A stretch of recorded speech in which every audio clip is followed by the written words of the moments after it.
Hi everyone, crypto টক এপিসোডের নতুন ভিডিওতে আপনাদের সবাইকে স্বাগতম। আজকের ভিডিওতে কথা বলবো বিটকয়েন নিয়ে। এই ভিডিওতে আমি ট্রাই করব আপনাদেরকে বিটকয়েন কী সেটা এক্সপ্লেন করতে এবং বিটকয়েন কিভাবে কাজ করে, কেনই বা বিটকয়েন আসছে, সব কিছু আমি কভার করবো এই ভিডিওতে।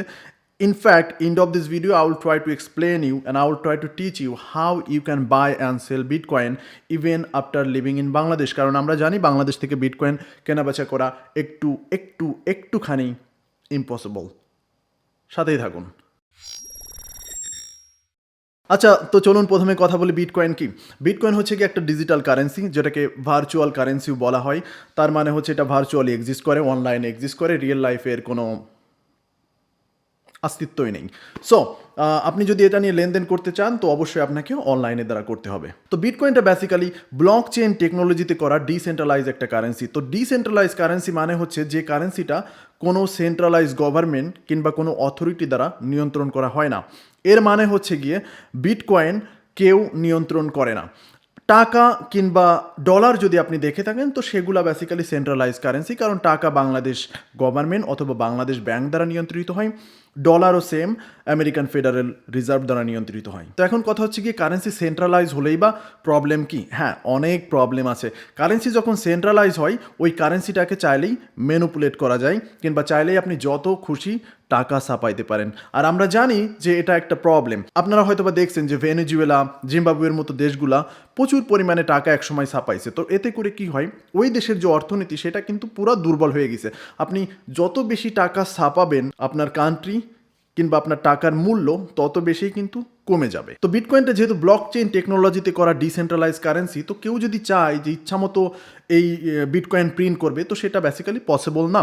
কারণ অলরেডি বিটকয়েনের ক্রিয়েটর যখন বিটকয়েনটা ক্রিয়েট করছে একটা নির্দিষ্ট অ্যামাউন্ট ফিক্স করে দিছে, যেটা হচ্ছে গিয়ে 18 মিলিয়ন সার্কুলেটিং সাপ্লাই, 21 মিলিয়ন হচ্ছে ম্যাক্সিমাম সাপ্লাই। তো এখানে এর থেকে বেশি কয়েন প্রিন্ট করা অলমোস্ট ইম্পসিবল। তো আমরা সকলেই জানি যে বিটকয়েন ক্রিয়েট করছে সাতোশি নাকামোতো নামে একজন সুডোনোমাস ব্যক্তি, যার কোনো রিয়েল পরিচয় আমরা জানি না। আপনি যদি অনলাইনে সার্চ করেন সাতোশি নাকামোতো লিখে তাহলে এই লোকটার ছবি আপনারা দেখতে পাবেন সেখানে। এই লোকটাকে জাপানিজ বলে ধরা হয়। আমি এই লোকের কিছু ভিডিও দেখছি, তার ইন্টারভিউ নেওয়া হয়েছে, বাট ইন্টারভিউতে বেসিক্যালি সে ডিনাই করছে যে সে বিটকয়েন তৈরি করে নাই।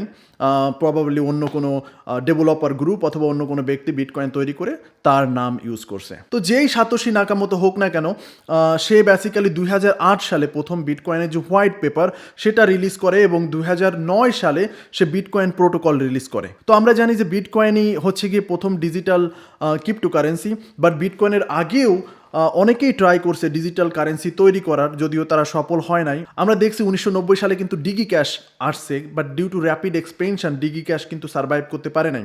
1998 সালে ডিগি ক্যাশ আসলে ব্যাংক্রাপ্ট হয়ে যায়। তো 2008-এ যেহেতু বিটকয়েনটা আসছে, আমরা 2010 থেকেই 2010-এ বিটকয়েনের দাম ছিল $1 করে। এরপর থেকে তো দেখছেন, আপনারা জানেন যে বিটকয়েনের দাম কিভাবে বাড়তেছে। তো এই মুহূর্তে যখন আমি ভিডিওটা বানাচ্ছি এখন বিটকয়েনের দাম আছে 57,000 মার্কিন ডলার। লাস্ট উইকে বিটকয়েনের দাম দেখছি আমরা অল টাইম হাইস্ট টাচ করছে, যেটা ছিল 61,000 মার্কিন ডলার। তো এখন অনেকেরই কোশ্চেন থাকতে পারে যে ভাই বিটকয়েনের দাম কিভাবে বাড়ে কিংবা এত বেশি বা দাম হচ্ছে কেন বিটকয়েনের। তো আমি আপনাদেরকে যেটা বললাম, যেহেতু বিটকয়েনের একটা নির্দিষ্ট সার্কুলেটিং সাপ্লাই আছে যেটা হচ্ছে 18 মিলিয়ন। তো সাপ্লাই যেহেতু খুবই কম, এটা ডিমান্ড অনেক বেশি। Bitcoin is valuable because people like you and me making it valuable, we are investing in Bitcoin. So যত বেশি মানুষ এখানে ইনভেস্ট করতেছে বিটকয়েনের টোটাল মার্কেট ক্যাপটা কিন্তু তত বেশি বেড়ে যাচ্ছে। আর যত বেশি বড় মার্কেট ক্যাপ হচ্ছে তত বেশি আপনার মুনাফা হচ্ছে, আপনার অ্যাসেটটাও বেড়ে যাচ্ছে। আপনারা সাপ্লাই অ্যান্ড ডিমান্ড সম্পর্কে জানেন, আমি হয়তো বা ফিউচারে অন্য একটা ভিডিও দিব সাপ্লাই অ্যান্ড ডিমান্ড কী এবং কিভাবে কাজ করে সেগুলো এক্সপ্লেন করে, যাতে করে আপনাদের বুঝতে সুবিধা হয়। সো আপনাদের কাছে কোশ্চেন থাকতে পারে যে কেনই বা বিটকয়েন আসছে আর কেনই বা আমরা বিটকয়েনে ইনভেস্ট করব, এটা কি সেফ কিনা, এটা কি পরবর্তীতে থাকবে কিনা, অনেক কোশ্চেন আপনাদের ভিতরে থাকতে পারে। I understand, I have been there and I feel that as well. আমি আপনাদেরকে একটা জিনিস আমি পড়ে শোনাবো। Bitcoin was created the following financial crash of 2008 as a solution to government and central bank manipulation of money and the economy. তো এখন bitcoin যে ব্যক্তি তৈরি করছে উনি বেসিক্যালি এই কারণেই তৈরি করে যাতে করে এমন একটা কারেন্সি থাকবে যেটাকে ম্যানিপুলেট করা পসিবল হবে না, ইনফ্যাক্ট এটাকে কেউ ইনফ্লুয়েন্সও করতে পারবে না, যেহেতু আপনি এটাকে ছাপাইতে পারতেছেন না কিংবা সেন্ট্রালাইজ না, তো ইম্পসিবল, অলমোস্ট ইম্পসিবল এটাকে ইনফ্লুয়েন্স করা বা ম্যানিপুলেট করা। তো কোন জিনিসটার উপরে বিটকয়েন আপ ডাউন করে কেউ কিন্তু বলতেও পারে না এই কারণে। তো আমরা জানি যে বিটকয়েন উপরে যায় যখন ইনভেস্টমেন্টটা বিটকয়েনে বেশি হয়। এখন চলুন কথা বলি যে বিটকয়েন আসলে কি পারপাসে ইউজ হয়। তো bitcoin basically peer to peer ট্রানজ্যাকশনের জন্য অনেক পপুলার। তো সিম্পল একটা এক্সাম্পল আমি আপনাদেরকে দিব। সাপোজ মনে করেন পারসন এ বাংলাদেশ থেকে পারসন বিকে আমেরিকাতে টাকা সেন্ড করবে, তো অবশ্যই পারসন এর টাকাটা সেন্ড করার জন্য ব্যাংকে যাইতে হবে। ব্যাংক হচ্ছে এখানে থার্ড পার্টি। তো ব্যাংক কী করতেছে, ব্যাংক টাকাটা সেন্ড করার জন্য একটা ফিস নিতেছে, ইনফ্যাক্ট 2 থেকে 3 দিন টাইম নিতেছে, দেন টাকাটা আমেরিকাতে সেন্ড করতেছে অনেক ভেরিফিকেশনের মাধ্যমে। তো বেশ একটু ঝামেলা প্রসেস। তো যদি আপনি বিটকয়েন সেন্ড করতে চান পারসন বিকে বাংলাদেশ থেকে, তো পারসন এ ডাইরেক্টলি কিন্তু সেটা সেন্ড করে দিতে পারতেছে, সেখানে কোনো ভেরিফিকেশনের দরকার নাই, আপনার কোনো থার্ড পার্টিকে ট্রাস্ট করারও দরকার নাই। ইনফ্যাক্ট আপনার যে চার্জটা যাচ্ছে ব্যাংকে সেটাও কিন্তু এখানে খুবই লিমিটেড একটা অ্যামাউন্ট যাচ্ছে। তো এই কারণেই মানুষ বিটকয়েনটাকে বেশি প্রেফার করতেছে ব্যাংকের থেকে। তো অনেকেই আমাকে মাঝে মাঝে ইউজ করে যে ভাই বিটকয়েন কি বেশিরভাগ ইলিগাল পারপাসে ইউজ হয়। তো কথাটা আসলে সত্য নয়। আমরা জানি যে 2010 থেকে 2016 পর্যন্ত ডার্ক ওয়েবে বিটকয়েনের বেশ ইলিগাল লেনদেন হয়েছে, বাট বিটকয়েন যেহেতু ব্লক চেইনে করা, এটা এমন একটা জিনিস যে কেউ চাইলেই কিন্তু বিটকয়েনের ট্রানজ্যাকশানগুলো চেক করতে পারবে। আপনি যদি চান তাহলে আপনিও বিটকয়েনের ট্রানজ্যাকশানগুলো বেসিক্যালি চেক করতে পারবেন যে কখন কোন বিটকয়েন কোন অ্যাকাউন্ট থেকে কোন জায়গাতে যাচ্ছে। টুইটারে গিয়ে যদি আপনারা হোয়েল অ্যালার্ট নামে একটা পেজ আছে সেটা যদি ফলো করেন, তো যে কোনো বড় অঙ্কের বিটকয়েনই যখনই কোনো জায়গায় ট্রানজ্যাকশান হয় কিংবা কাউকে কেউ পাঠায় কিংবা তুলে নেয়, তো সেক্ষেত্রে আপনারা সেই জায়গাটা কিন্তু দেখতে পাবেন। তো ইলিগাল পারপাসে যদি ইউজও হয় তো আপনি খুঁজে বের করতে পারবেন যে বিটকয়েন বেসিক্যালি কোন জায়গাতে কি কাজে ইউজ হচ্ছে। তো এখন কোশ্চেন থাকতে পারে যে বিটকয়েন ইউজ করা কতটা সেফ, এটা কি হ্যাক হয়ে যাবে কিনা, কিংবা আমি কিভাবেই বা ইউজ করব, কিভাবে কিনবো।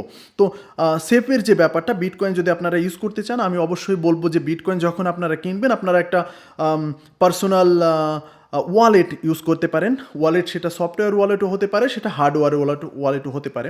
হার্ডওয়্যার ওয়ালেটটা বেসিক্যালি একটু এক্সপেন্সিভ হয়, বাট সফটওয়্যার ওয়ালেট সবার মোবাইলে ইউজ করতে পারবেন আপনারা, এটাও বেশ ভালোই সিকিউর। আমি পার্সোনালি যে ওয়ালেটগুলো ইউজ করি তার ভিতরে এক্সোডাস, মেটামাস্ক, ট্রাস্ট ওয়ালেট আমার সব থেকে বেশি ভালো লাগে, তো আপনারাও এগুলো ইউজ করতে পারেন। তো এখন কথা হচ্ছে বাংলাদেশে আপনারা কিভাবে বিটকয়েন কিনতে পারবেন। যেহেতু বাংলাদেশে বিটকয়েন এখনও গভর্নমেন্ট স্বীকৃতি দেয় নাই, তো আমি এটা নিয়েও একটু কথা বলি। যেহেতু বাংলাদেশ গভর্নমেন্ট তেমন কিছু বলে নাই বিটকয়েন নিয়ে, বাট আমরা জানি যে বাংলাদেশ ব্যাংক বিটকয়েনকে হস্টাইল ঘোষণা করছে। হস্টাইল শুধুমাত্র বাংলাদেশই না, আরও 6টা দেশ বিটকয়েনকে অলরেডি হস্টাইল ঘোষণা করছে। আমি এর বেশি জানি না যে কেন বাংলাদেশ কি বিটকয়েনকে রিস্ক কি মনে করে কিনা তাদের ইকোনমির জন্য, but what I believe that digital Bangladesh need digital currency.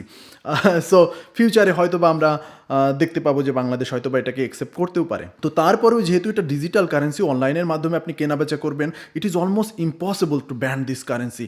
কোনো দেশ যদি টোটালি এটাকে ব্যান করতে যায় that will be super impossible. So কারণ is can not be control by anybody, you can not stop somebody from buying and selling bitcoin. তো আপনাদের কারো যদি ব্যাংক কার্ড থাকে, I hope Bangladeshi bank card দিয়ে আপনারা করতে পারবেন না। ব্যাংক কার্ডটা অবশ্যই ডলার অথবা ইউরো কার্ড হবে, যেহেতু যে জায়গা থেকে আপনারা বিটকয়েন কিনবেন অধিকাংশই ফরেন ওয়েবসাইট। সো আপনাদের ডলার অথবা ইউরো কারেন্সি সেখানে ইউজ করতে হবে। আর যদি আপনাদের ডলার কার্ড অথবা ক্রেডিট কার্ড না থাকে তো সেক্ষেত্রে আপনাদের অন্য পন্থা ইউজ করতে হবে। দেশের বাইরে যদি আপনাদের কোনো ফ্রেন্ড থাকে কিংবা কোনো ফ্যামিলি মেম্বার থাকে তারা কিনতে পারে, তারা কিনে আপনাকে সেন্ড করতে পারে। যেহেতু আমি বললাম যে ওয়ালেট রাখতে পারেন আপনারা, বিটকয়েনটা কিনে তারা ডাইরেক্টলি আপনার ওয়ালেটে সেন্ড করে দিতে পারবে, সামান্য কিছু চার্জ কাটে, তো আপনারা ওয়ালেটে সেটা রেখে দিতে পারবেন। বিটকয়েন ওয়ালেট কীভাবে দিতে হয় সেটাও আমি আপনাদেরকে বলি। আপনি যখন আপনার ওয়ালেটের ভিতরে ঢুকবেন সেখানে সেন্ড অ্যান্ড রিসিভের একটা অপশন আছে, সেখানে একটা কিউআর কোডও থাকে, সেখানে একটা ছোট্ট একটা লিঙ্কও থাকে। ওই লিঙ্কটা জাস্ট কপি করে আপনাকে যে সেন্ড করবে আপনি সেন্ডারকে দিয়ে দিবেন, আপনার সেন্ডার ওই লিঙ্কে আপনাকে ডাইরেক্টলি সেন্ড করে দিতে পারবে। বিটকয়েন বেসিক্যালি আপনার অ্যাকাউন্টে আসতে একটু টাইম লাগে, যেহেতু বিটকয়েন মাইনিংয়ের মাধ্যমে ক্রিয়েট হয়। তো every time when I send someone Bitcoin, some computer is actually calculating this. So computer calculate করার পরেই ট্রানজ্যাকশানটা কিন্তু ডান হয়। আর ওই জিনিসটাই কিন্তু মাইনাররা করে। মাইনিং নিয়ে হয়তো বা আমি অন্য একদিন কথা বলবো, বাট আমি আমার প্রিভিয়াস ভিডিওতে আপনাদেরকে বলছি যে থার্ড জেনারেশন যেসব কারেন্সি সেগুলোতে বেসিক্যালি অনেক অনেক কারেন্সিতেই ডিজিটাল কারেন্সিতেই মাইনিং নাই, সেটা বেসিক্যালি আপনি স্টেক করতে পারবেন। সো দুই ধরনের ক্রিপ্টোকারেন্সি আছে, একটা হচ্ছে প্রুফ অফ ওয়ার্ক আর একটা হচ্ছে প্রুফ অফ স্টেক। সো তারপরেও যদি আপনারা দেখতে চান যে কিভাবে ডাইরেক্টলি আপনি বিটকয়েন কেনাবেচা করতে পারবেন, আমি আমার এই ভিডিওর ওই যে এখানে লিঙ্ক দিয়ে দিব, আপনি এখানে ক্লিক করে আমার প্রিভিয়াস ভিডিওটা দেখলে আপনারা বুঝতে পারবেন যে কিভাবে আপনি অনলাইন থেকে ডাইরেক্টলি শুধু বিটকয়েন না অন্যান্য ক্রিপ্টোকারেন্সিও কিভাবে কিনতে পারবেন। এখন আপনাদের কাছে কোশ্চেন থাকতে পারে যে কিভাবে আমি বিটকয়েনটাকে টাকাতে পরিণত করব। যেহেতু বিটকয়েনটা আমার কাছে আছে, আমি বিটকয়েনটা এখন সেল করতে চাই, আমি কিভাবে সেল করতে পারবো। তো যদি বিটকয়েন আপনার কোনো ওয়েবসাইটে থাকে, কয়েন বেজ অথবা বাইন্যান্সে যদি থাকে, আপনি ডাইরেক্টলি সেখানে সেল করে দিতে পারেন। যদি বিটকয়েন আপনার পার্সোনাল ওয়ালেটে থাকে, তাহলে সেটা আপনি পার্সোনাল ওয়ালেট থেকে যে কোনো আদার যেসব ব্রোকারেজ প্ল্যাটফর্ম আছে সেখানে নিয়ে আপনি ডাইরেক্টলি সেল করে দিতে পারেন। আপনার যদি ভাই ব্রাদার থাকে আশেপাশে, তারা যদি কিনতে চায় তাও তাদেরকেও সেল করে দিতে পারেন। তো আপনি বিটকয়েনটা যে কোনোভাবে আপনি ইউরোতে কনভার্ট করতে পারবেন, আপনার বিটকয়েন আপনি ডলারে কনভার্ট করতে পারবেন। তো এটা বেসিক্যালি কোনো প্রবলেম না, এটা খুবই সিম্পল একটা প্রসেস। তো যে কারেন্সিতে আপনি বিটকয়েনটা কনভার্ট করেন না কেন, সেটা আপনি পরবর্তীতে ব্যাংকের মাধ্যমে উইথড্র করে নিতে পারবেন। তো খুবই সিম্পল একটা প্রসেস, বাট আপনাকে কথা বলার সময় কিংবা শোনার সময় একটু ডিফিকাল্ট মনে হয়। বাট আপনি যখন অলরেডি কেনা বেচা শুরু করে দিবেন কিংবা অলরেডি আপনি ক্রিপ্টো মার্কেটটা বুঝবেন, একটু ঘাটাঘাটি করলে আপনার কাছে সব কিছু খুবই ক্লিয়ার হয়ে যাবে। তো লাস্ট যে জিনিসটা আমি নিয়ে কথা বলতে চাই সেটা হচ্ছে গিয়ে, আমি জানি এই ভিডিওটা দেখার পরে আপনারা অনেকেই কোশ্চেন করতে পারেন যে দুর্জয় ভাই, বিটকয়েনে কি আসলে ইনভেস্ট করবো কিনা? Well, as I always say that I am not your financial advisor. I am just a guy who is trying to educate you, because the more you learn, the more you earn.